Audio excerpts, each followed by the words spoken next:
तर आपण आज आता आलोय इथं कुठे सांग बघू. कराड मध्ये आले, लय लांब आले. प्रतापगड आणि महाबळेश्वर ह्यो कोकण भाग मी सगळा एक्सप्लोर करणार. त्यासाठी चाललोय मी शाळेच्या सहली बरोबर. 3 दिवसात मी काय काय सगळं फिरलो ही तुम्हाला सगळं सांगणार. मग इथपर्यंत आलाय तर पार्ट 1 बघूनच जावा. पहिला आम्ही एक्सप्लोर करायला आलो महाबळेश्वरला. ह्या गाड्याचं इंग्लिश काय कळलं नाही, ह्याचं सोडून द्या आणि पुढे बघा व्ह्यू. तर सगळं महाबळेश्वर फिरल्यानंतर आम्ही डायरेक्ट गेलो भेळ, नंतर डायरेक्ट गेलो लिंबू सरबत प्यायला. लिंबू सरबत पिल्यानंतर आम्ही डायरेक्ट आलो महाबळेश्वरच्या मंदिराकडे.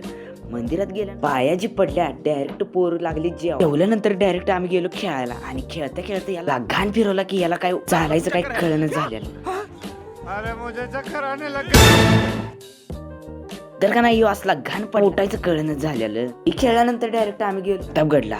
प्रतापगड विजिट केला. डायरेक्ट आलो आम्ही प्रतापगडच्या भवानीला. पार्ट 2 येणार आहे तर पुढच्या सिरीज मध्ये नक्की बघा. तर आजच्या पुरतच एवढं, मिळा नंतरच्या कॉन्टेंटवर. बाय.